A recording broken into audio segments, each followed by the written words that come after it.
the people of Jordan and Israel were shocked by the change in the color of the water in a puddle near the Dead Sea. That's where the Dead Sea is now. Look! There!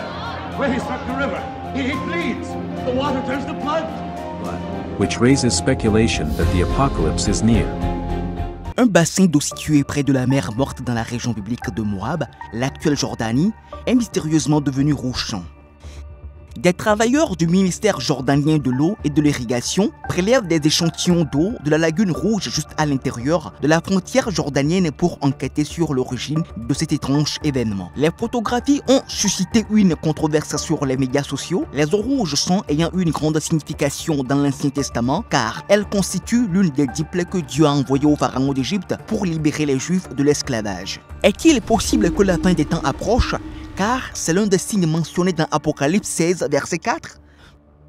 Dans la vidéo d'aujourd'hui, nous examinons une nouvelle découverte choquante faite par des experts en Jordanie. La mer Morte est un lac salé situé dans le sud du désert de Judée en Israël, bordé à l'est par la Jordanie. Outre le fait qu'il s'agit du point le plus bas de la planète, c'est également l'une des masses d'eau les plus salées de la planète et ses origines remontent à environ 4 millions d'années.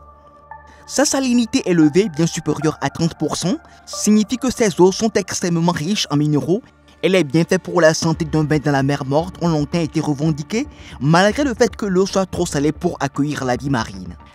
Les personnes souffrant de troubles respiratoires, comme la mucoviscidose, semblent bénéficier de la pression atmosphérique accrue de la région, tandis que la température, l'humidité et les minéraux présents dans l'eau en font un cadre idéal pour traiter les problèmes de peau. Il a également été suggéré que la thérapie par parc de boue de la mer Morte améliore la douleur chez les patients souffrant d'arthrose du genou. La mer Morte, en revanche, a considérablement diminué ces dernières années, très probablement en raison du changement climatique. Elle mesure actuellement environ 31 miles de long et 9 miles de large à son pont le plus large, mais on estime que le niveau de l'eau de la mer Morte a baissé de plus de 131 pieds depuis les années 1950 et qu'il baisse maintenant de près de 2 pieds chaque année. Selon la Société pour la protection de la nature en Israël, le fleuve Alexandre est devenu rouge sang l'année dernière en raison de l'infiltration dans le fleuve du sang provenant des abattoirs de Cisjordanie. Lors de la première des 10 plaies qui sont produites pour punir le pharaon de son refus de libérer ses esclaves juifs, Dieu a transformé les eaux du Nil en sang, tuant les poissons et empêchant les Égyptiens de boire cette eau impure. Les plages orientales de la mer Morte, où se trouve l'étang rouge sang, sont également l'emplacement des 2 villes légendaires de Sodome et Gomorrhe avant qu'elles ne soient prétendument détruites par Dieu pour leur méchanceté. Fatih Al-Ouemel, chef du comité de l'eau et de l'agriculture du conseil d'Al-Karak, a déclaré que les autorités ont été appelées à travailler pour déterminer la source de l'eau. Cependant, selon le porte-parole du ministère jordanien Omar Salameh, la raison de ces eaux rouges énigmatiques reste inexpliquée pour l'instant. Cependant, quelques suggestions ont été proposées pour expliquer pourquoi une lagune isolée de l'eau douce peut soudainement changer de couleur. Yassine Al-Kazabeh, directeur de l'agriculture dans le sud de la vallée du Jourdain, a déclaré à Royal News que ce phénomène se produit dans les étangs proches des océans en raison de la présence d'un type spécial de bactéries et d'algues rouges qui apprécient la salinité et changent de couleur en présence de la lumière du soleil. Cependant, cela n'explique pas pourquoi l'eau est soudainement devenue rouge alors que les piscines voisines ne l'étaient pas, d'autant plus que l'endroit bénéficie d'un ensoleillement presque toute l'année.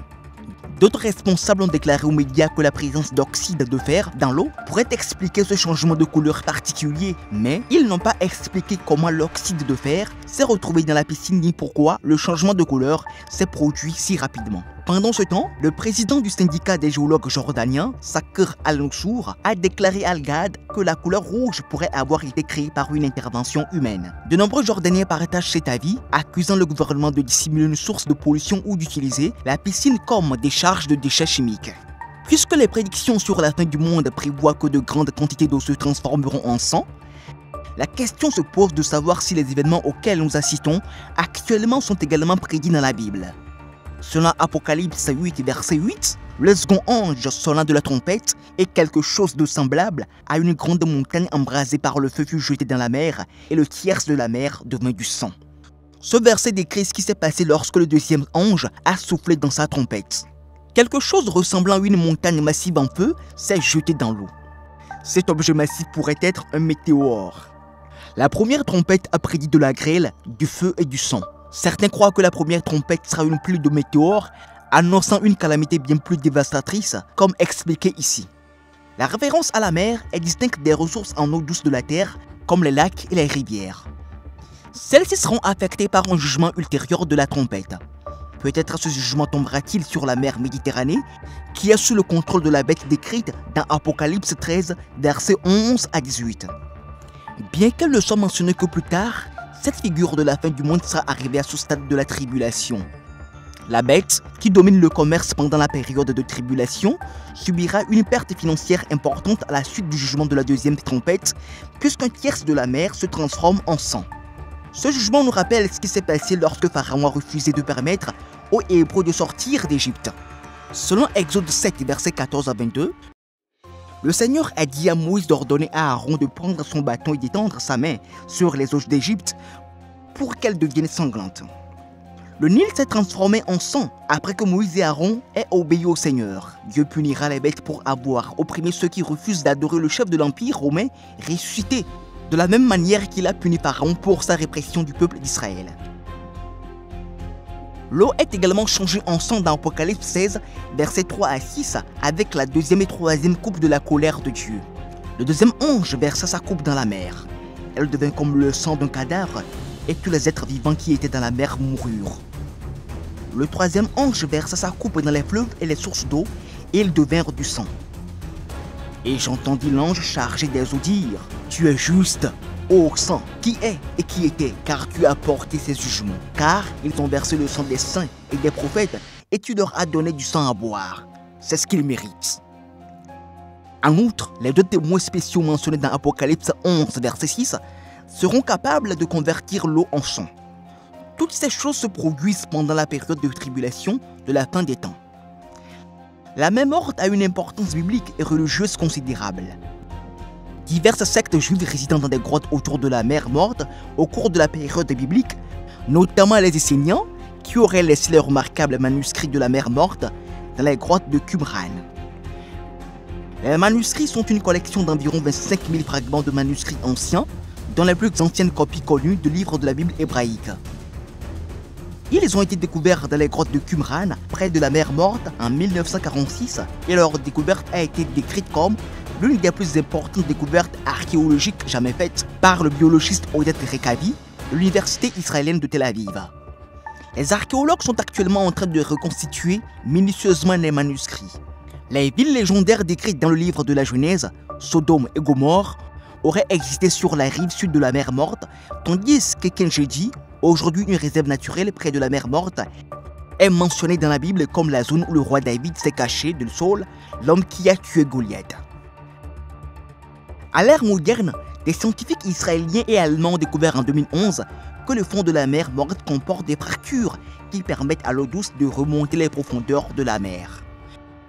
Malgré le fait que la salinité de l'eau rende l'environnement impropre à la vie marine, de nombreuses espèces de bactéries d'archée vivent au fond de la mer et se nourrissent des minéraux qui remontent par les fissures, tandis que la pression atmosphérique, la chaleur et l'eau riche en minéraux de la région en font une destination touristique populaire aux propriétés curatives mythiques.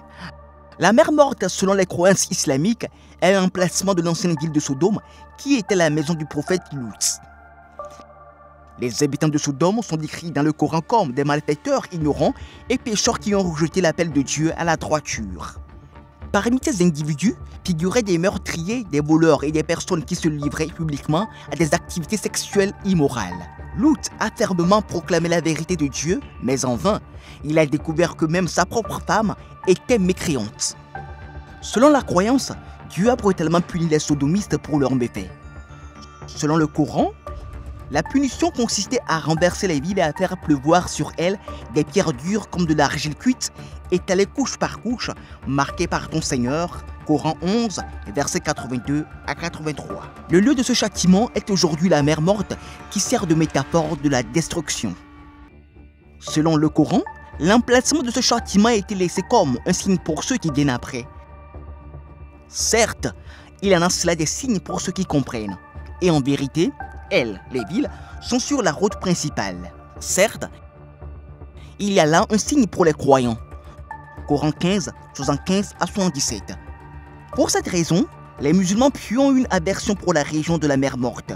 Pour les musulmans qui s'y rendent, il est recommandé de prendre le temps de se remémorer l'histoire de Lut et la façon dont il a défendu la droiture parmi son peuple.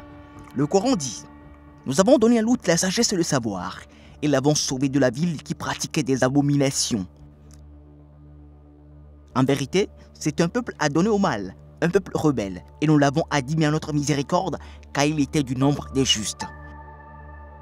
Cependant, des reportages récents et crédibles ont également montré que l'eau prenait une couleur rouge sang à Nootdorp aux Pays-Bas, à Bondi Beach en Australie, dans la rivière Beyrouth au Liban, dans une rivière de la province de Zhejiang en Chine, et même dans des précipitations à Sewanagala au Sri Lanka. Alors, que se passe-t-il exactement avec l'eau qui devient rouge sang? Les prophéties se réalisent-elles? Dites-le nous dans les commentaires.